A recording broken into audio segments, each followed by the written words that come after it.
C group when you Oh, were thank you. presenting there. I mean, number one, just the way that you presented a complex idea in such digestible, no pun intended, no in digestible form was masterful, but also just the content itself. And just the title of this podcast, as you probably know, is Soul of Business with Blaine Bartlett. And I know your publicist was asking just kind of what's the fit. Yeah. And the idea that I was thinking of is soul permeates everything. And I mean soul not in a religious sense. I mean in a life, the life affirming, the life giving sense. Sure. Business have it, trees have it, my door has it. So to speak, but certainly the human body does. And as leaders, and this is kind of where I was thinking, as leaders, my health and well-being is absolutely foundational to the health and well-being of my organization. Mm-hmm. So being able to just kind of take that thread and run with it a little bit, I think might be Sure. very useful for our audience. And yeah, no, I mean, I like the idea that we think, and I'm a physician and a scientist, but I also spent 20 years in the business world, and just for by way of background that Ashley Sandberg may or may not have conveyed to you, I've spent the last 20 years serving on the boards of public and private companies. So I'm actually a credentialed investor. Like I'm very involved in the business. So I understand the business. I understand the soul of business. And I think that maybe one of the things that we could connect on going into this podcast is, as people who run businesses, who are involved with governance and strategy, so much of business sometimes seems like goal setting, objective setting, operations and processes, right? And yep. You've got a group of people that we recruit, talent, to really execute along that. But really, the soul of the business also involves the soul of the individuals. People have to feel it. They have to be there, and to be there fully, to be fully present in what they're doing. It's really kind of participating in a hive, and that hive is functions at its best when people are both mentally and physically kind of aligned and attuned with themselves, number one, with their community, whether it's virtual or live, that's still very important. And then sort of the health of the group becomes really important as well. And there's something that is there's something that is more holistic about a healthy community, healthy business community, all operating on the same wavelength. I mean, and you see this in, by the way, Silicon Valley, when they were doing a lot of their tech work, and you had these young, dynamic, biking people, and there was and everybody kind of eating out of the same cafeteria with healthy foods. There's a culture. There's the culture of health, and the health of the healthy culture of a business translates into the healthy prosperity of the business as well. So maybe we can kind of riff off of that. Oh, that is exactly where I was hoping we would end up going. And Okay. I like the analogy of the beehive. Marcus Aurelius, what's good for the bee is good for the hive. Oh yeah. Yeah. And we don't have to go here in detail, but if you really think about the hive, well, actually, I like to use an analogy of I do like the analogy of the hive. Worker bees aspire to be the queen, but actually, from a management perspective, this is between you and I guess. Everybody aspires to be the queen, but hives only need one queen. All right. Yeah. And most of the worker bees never make it to the queen, although that's kind of like the goal that they aspire to. They work hard to be recognized, and hopefully they'll be the queen. And the queen doesn't even really know that she is only one of a number of queens. So I always tell people, like, at least on the kind of the management executive side, you don't want to be everybody starts as a worker bee. Okay. We all start as a worker bee. whether it's in the mailroom or whether it's, like the fresh college grad or the MBA coming out to get their, do their first case study. But the reality is that you want to think like the beekeeper. You don't want to think like the queen bee. And when you do that, you realize you have to take care of a colony of hives. And and this is sort of like the humorous tidbit that, maybe we don't want to say on the podcast, but, really the queen is just a big fat slug that sits in the middle that everybody feeds and takes care of, she's critical, but although she's the star of the show, really it's the totality of the hive that matters. Absolutely. Now, I'm not going to edit this. This front end, this is gold. So we're just going to pick this up and keep running. All right, let's go. Because this is exactly what I was hoping to work with. And I will weave in an introduction for you about you and whatnot on the front end of this when we do the edit. Now, the idea of, I love this notion of the totality of the hive. Your book, Eat to Beat Disease, The New Science of How Your Body Can Heal Itself.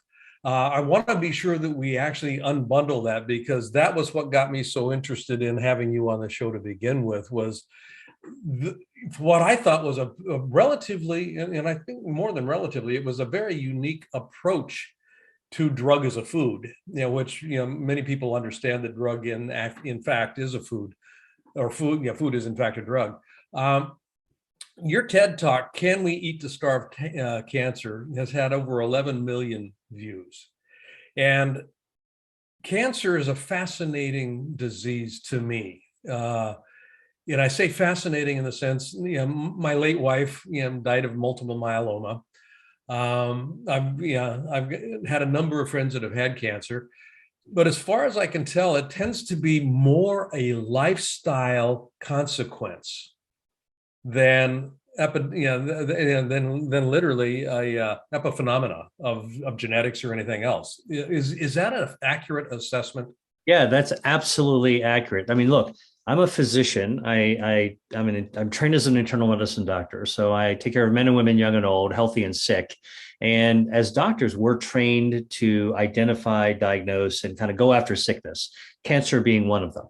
And what's interesting is that sickness is generally well defined, meaning that, you ask 10 doctors, what is cancer? They'll probably give you the same answer. Mm-hmm. You ask 10 doctors, what is health, in terms of the absence of cancer, and you'll actually find different answers or a blank look, okay? Because most people answer health is the absence of disease, but in fact, health is the product, the result of a lot of hidden hard work that comes from what we have inside our body, our own innate health defenses. And in fact, when you talk about cancer, which is feared, right? The word cancer, sends a chill down people's spine. It makes people kind of sweat when they hear about it, because it's the one disease that everybody wants to avoid. In fact, this is where science shines a Klieg light to define what's actually happening. Yeah, cancer is a scary disease. Advanced cancer is a very scary disease, but most people don't realize that our human body is composed of 40 trillion cells. That's more cells in the body than there are stars in the sky. Okay. Those cells are dividing, multiplying all the time. That's how we stay alive. That's why there is a tomorrow for us. That's why we get out of bed, because our cells have divided. And all it takes is for one or two of those cells to make a mistake, and you've got a microscopic cancer. Now, why does that occur? Think about it. If you ran a business that's a factory to create 40 trillion tennis shoes, and they all have to be perfect. The lace holes have to be exactly the same. The tongue of the shoe has to be exactly the same. The thickness of the sole has to be the same. Anybody involved in manufacturing will know that, it's just the nature of high volume production that there's going to be some mistakes that are made. So what do you do normally in a factory? You have a operational process to identify quality control, QC. All right. So you pick out the ones that are not actually exactly so, and you pull them off the line. And that's exactly what the body does when it's dividing these 40 trillion cells in this high throughput manufacturing replication process. And our body knows through our health defenses through our immune system specifically, how to actually spot those mistakes. Those tennis shoes that are not good enough to stay on the line. Those are microscopic cancers that get pulled off the line so they don't go through our human process to become a problem. Now, imagine if you actually had a problem with QC. The foreman's asleep, or the software has a glitch, or somebody isn't showing up for work one day. You know what's going to happen. Those mistakes are going to build up. And once they go through all the way through the line and they get packaged, it damages your brand. And so all it takes is for that one kind of product to really begin causing a problem for you, right? And that's what we're so tied to and thinking about. Well, our body is no different. Our body is vigilant. Its health defenses look for problems, fix them before they become a problem. I talk about the little microscopic cancers that form even when we're children. Okay. Yeah. They're like pimples in our body. We don't, we might see a pimple on our face when we're shaven, but we wouldn't see the pimple on our back. All right. But and that's like how cancers form. We will never see these microscopic cancers, but our body's immune system wipes them out. By the way, here's a little eye-opener statistic for you. Autopsy studies of people who die in car accidents and trauma, what have you, have found that, these microscopic cancers are around. So in 40% of women between the ages of 40 and 50, they have microscopic cancers at autopsy when they look in their breast, but they're not going to, they would have never been diagnosed with breast cancer. Okay. In 50% of men between the ages of 50 and 60, in their prostate, they have microscopic cancers, but they are not problematic clinical prostate cancers. These are the hidden ones that actually wind up getting wiped out. And then in men over 70, 100% of men and women, 100% have thyroid cancers, microscopic thyroid cancers. So again, really? And most people don't die of thyroid cancer. All right. And it just shows you how the body does a really good job when we're younger to conduct surveillance, do that defense patrol, remove those bad guys, take the mistakes off the assembly line before it damages the brand. And then actually, we wind up having like almost perfect replication, but even the ones that are silent, they're continuously being taken care of. And that is more of the definition of health. Health isn't just the absence of disease. It's the result of our health defenses functioning perfectly.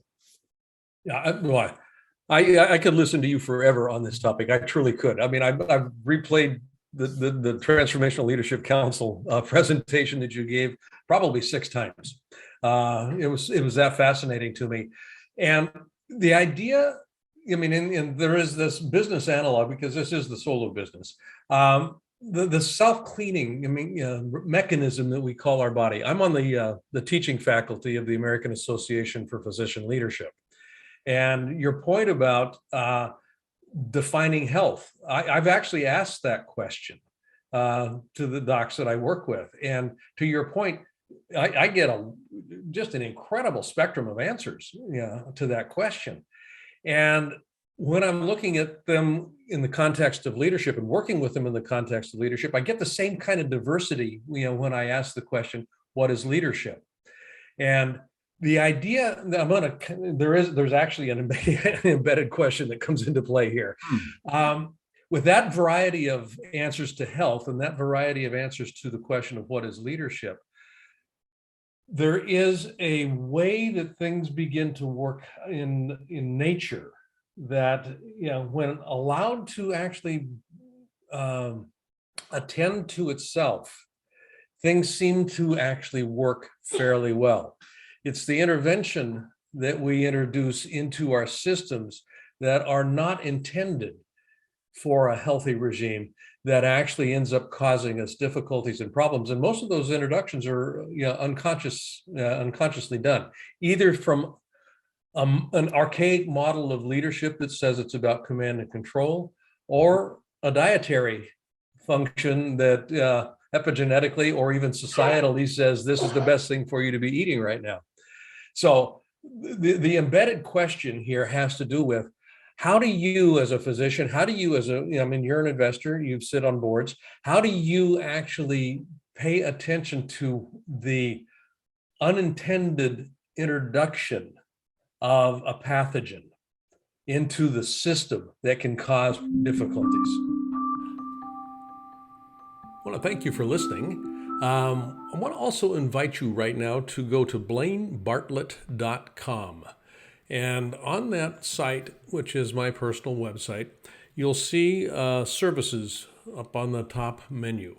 I'd like you to click on Leadership Mastermind. Now, why I want you to do that is we have structured a mastermind program that is very unusual and it is very powerful.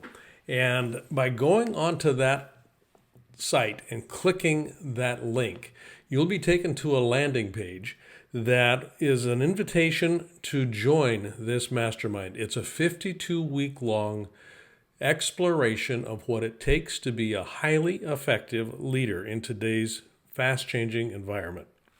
You won't regret it. And if you've been liking what you've been listening to on these Soul of Business podcasts, how does one become a leader that can keep connection to the soul of business? That's what we look at. That's what we're about in this mastermind program. So again, go to blainebartlett.com and click on the services link. And there you'll find the link to the Leadership Mastermind program. Look forward to seeing you there. Thanks for listening to this little commercial. And now back to our show. You know, that's an incredibly important and provocative question.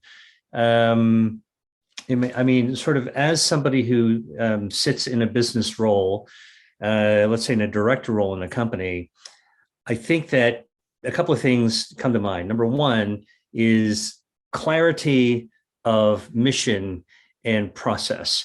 And I think that's important, whether you're talking about individual health or you're talking about corporate health. You need to have, you need to know yourself first. You know, there was a great martial artist in the 1970s, Bruce Lee, who is regarded as a father of mixed martial arts.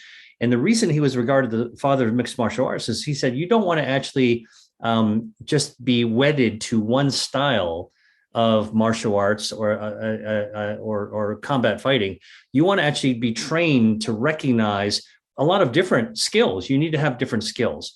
But though having a lot of different skills doesn't mean you just go crazy all the time.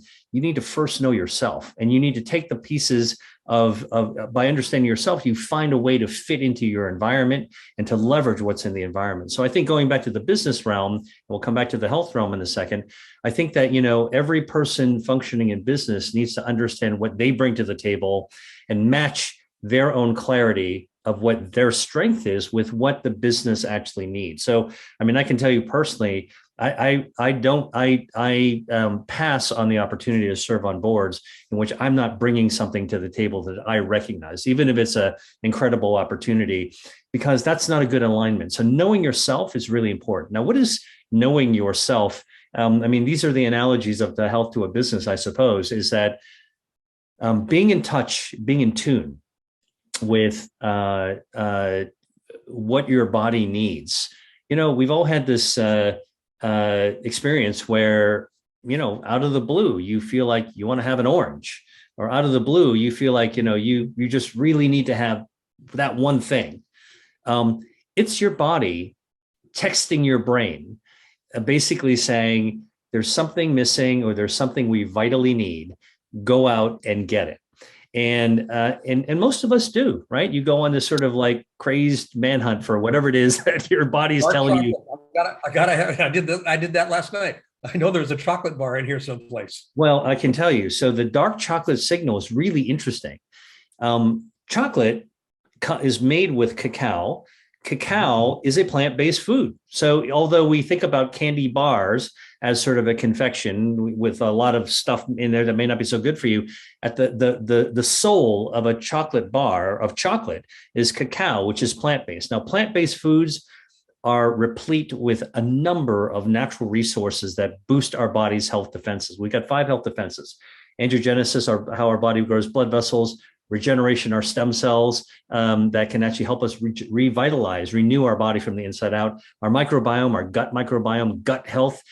commands our immune system, commands our metabolism, and commands our brain as well. It's quite remarkable. Our DNA, much more than a genetic code. Most people, coming back to the cancer and genetics in a second, most people don't realize this, but only 3% of our human genome is actually used to make proteins. You know, the stuff that we think the genes are made. All the rest of it is the software, the code written actually for to help our cells and our organs interact with one another. It's sort of the business strategy for the entire body. That's our DNA, and it protects us. And then our immune system is really powerful. So chocolate, cacao has polyphenols, proanthocyanidins. So scientists like me have figured out what some of these things are. And by the way, there's hundreds of unmined resources in cacao. We tend to identify that one thing, but it's got the pipeline is great in Mother Nature. And cacao, when we eat it, the dark chocolate actually feeds our gut microbiome, protects our blood vessel health, protects and mobilizes our stem cells so we can regenerate, and also it's a powerful antioxidant and helps to support our immunity and lower inflammation at the same time. Okay, so with all those hardwired health defenses that chocolate has, probably you are responding to a signal somewhere in your body that one of those functions was needed.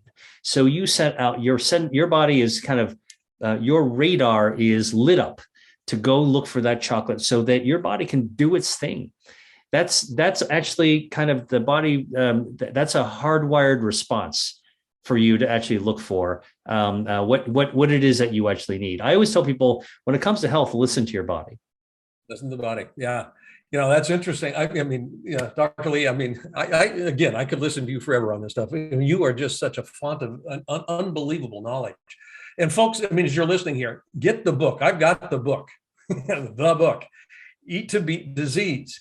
It is a fascinating read with more data and more information than you will ever be able, no pun intended here, to digest, you know, in a single setting for sure. But the implication for how you live your life and as a consequence, how you run your organization is profound. The idea of leadership, you know, the way I've defined it is it's the activity of co-creating coordinated movement in a system that produces the results I want. So metaphorically, as a body, co-creating coordinated movement. The coordinated movement piece, you know, how do the various, you know, components of my body actually collaborate and cooperate with each other? The co-creation piece for me, as I'm speaking with you here and thinking about this, and this is kind of where when I started putting together some questions for you here, the co-creation had to do with how I actually consciously and deliberately tend to my diet, because I'm co-creating. Yeah, in that context, I'm helping my body, you know, be as effective as it can based on what it is ingesting, and part of that has to do with me being aware of the environment in which I'm living and operating. You know, what's needed in my diet to actually either facilitate or counteract some of the stressors that I find in my environment. Is that a fairly useful assessment? Yeah, and I think it is useful assessment and I think that there's so many, it resonates on so many levels on an individual level. So we get up in the morning and, you know, we have our patterns, right? So whether it's going to a shower, taking a shave, you know, getting dressed, all those things are patterned. The seeking of food is also a pattern, and it's an important one because we inherently know every day that we're going to be migrating through the course of our waking hours, encountering food somehow. It may be a breakfast, it may be a lunch, it may be a dinner, will be a dinner, and it'll probably be a couple of snacks as well. So we're going to actually navigate through our day on a chronological basis, encountering food. Now, most of us have gotten used to the patterns by which we encounter and what we encounter, and we make some sort of intuitive choices. Some of those choices are better choices than others. And this is really where I think on a business level, you know, if you want to kind of tear a page from the business playbook, if you are up on your strategy if you're constantly paying attention to the environment, you'll adapt to what's in the environment to make better decisions. You're not just going to do the same old plan that you did in 1970 or 1980 or 1990. The business, you'll be put out of business that way, right? So the most exciting kind of businesses are the ones that are actually paying attention to what's happening currently, what's out there, and then what their strengths are and what their preferences are. And so navigating through the day with food, you're going to actually put something together for breakfast. There's an opportunity to look at what's the latest state of affairs. For what do we know about something good you could do in the morning? And I can tell you from my book, Eat to Beat Disease, and from the newsletters I put out every day that people can sign up for on my website for free. Look, coffee has been discovered to be not just an ancient ritual that is good or even a go-to to drink in the morning, but we know that coffee has something called chlorogenic acid, natural chemical found in the coffee bean, plant-based food that actually protects our stem cells, is a great antioxidant, lowers inflammation, and also helps our blood vessel supply and cuts off the blood supply to cancer. So again, here's a single bullet against a lot of different enemies that we don't actually want to have to deal with. Okay, comes in a single cup. Now, let's take another layer that can help us design strategy. What are you going to put in your coffee? All right. Well, if you add a lot of added sugar, okay, we know added sugar actually compromises your health defenses. So you can choose a different sweetener, natural sweetener. Put a little honey, put a little bit of stevia, if it's pure stevia, a lot of different choices. Or a lot of food cultures that drink coffee, just drink it black, have it a little bit more dilute, or maybe some people really like to have it stronger. Now, what about another choice? By the way, I haven't even talked about buying the bean. Do you go for the conventionally grown or organic? All right. I'm not talking about fair trade. That's a different issue. I'm talking about conventional versus organic. Well, honestly, I had my own skepticism about organic for many, many years.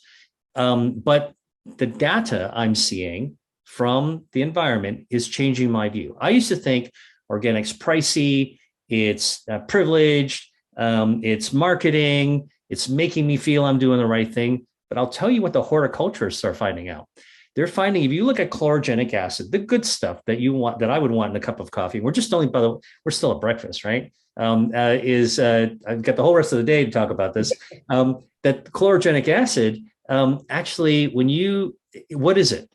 It is a natural insecticide produced by the coffee plant. So when Mother Nature designed coffee plants, when bugs, pests nibble on the leaves and the stems of the coffee plant, okay, it views that as a wound and it wants to get rid of those bugs. And so it makes more chlorogenic acid. So anything that is grown with natural pests and stuff around them is going to have more chlorogenic acid to resist the pest. Now, what happens when you use pesticides conventionally grown? Well, you're getting rid of those pests, less of a nibble, less chlorogenic acid. Now you're going to compare two products that on the surface look the same. And all of a sudden, you're getting much more chlorogenic acid in the organic than a conventional. So think about the difference in terms of the positioning. And this is marketing. Now, this is actually a revisit of the reconceptualization of marketing. The first old conception I had on the business of coffee, of organic coffee, is, look, have organic coffee because it's less bad stuff for you, less pesticides. All right. More expensive, but it's less pesticides. Now, bring it to present day. Now I'm telling you, organic has more good stuff. All right. More good as opposed to less bad. I'm naturally attracted to the more good. That's a message that I can get behind. And so again, this is sort of how the environment is changing to allow us to actually reconceptualize the things we know. If you're paying attention to this information, if you are a consumer of knowledge, of information that builds your own self-knowledge, if you pay attention to your body, look, we just got up and rolled out to bed to go down to the kitchen to choose the first beverage of the day. And that's the power of being able to be aware and making good decisions.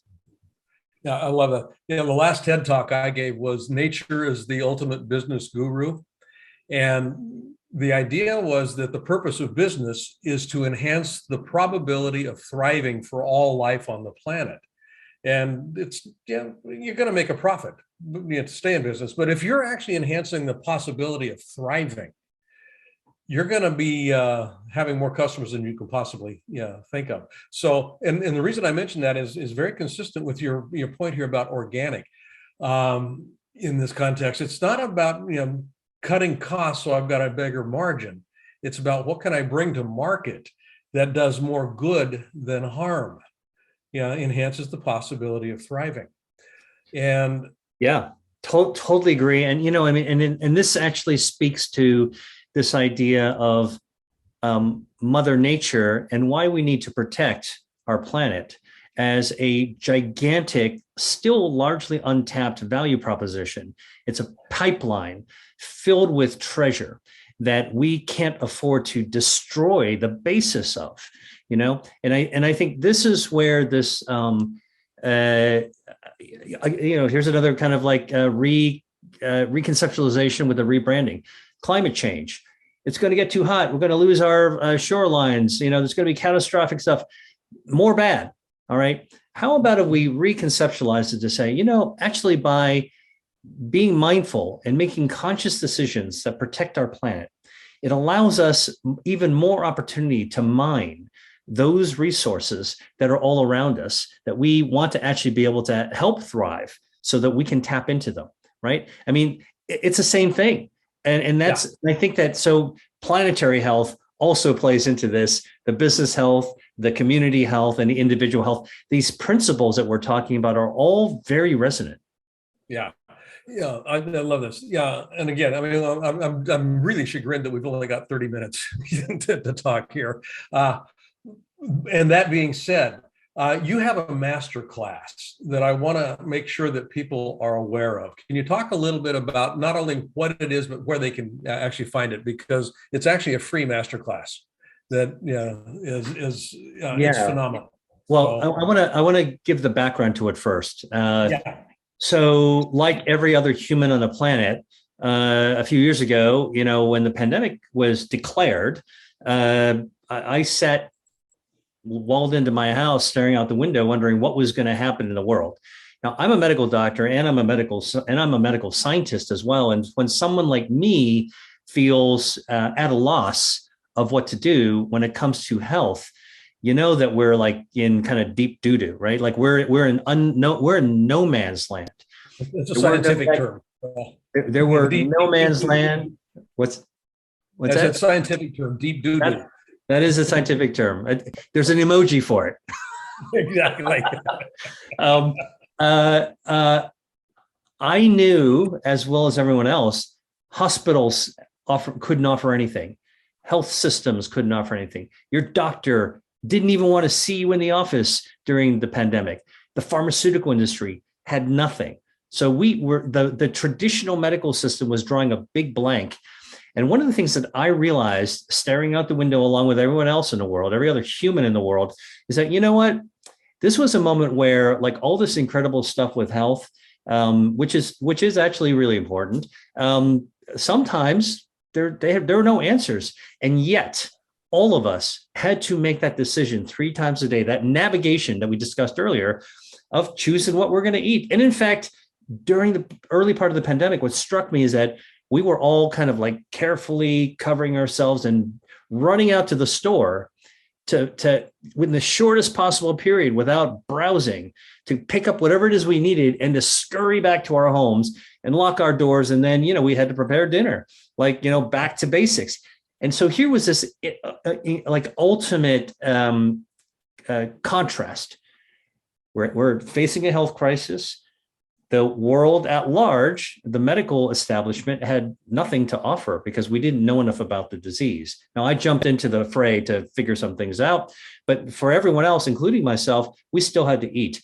And here was that moment where everyone could be empowered with knowledge that should be free, that actually is to be able to engage in low cost, accessible decisions that could be life-changing in terms of supporting health and life-saving in its most pitched kind of context, like in the beginning of the pandemic. And so what I realized is that part of my mission had to be going out there and using and leveraging this virtualizing world, the Zoom, the boom of Zoom, and to be able to actually use that as a leverage to communicate. So I designed this master classes as part of my mission to really, periodically go out there and share, not teach, but share what I knew about how the body is hardwired to defend itself and how foods that we eat can activate our health defenses, including our immune system, and lower inflammation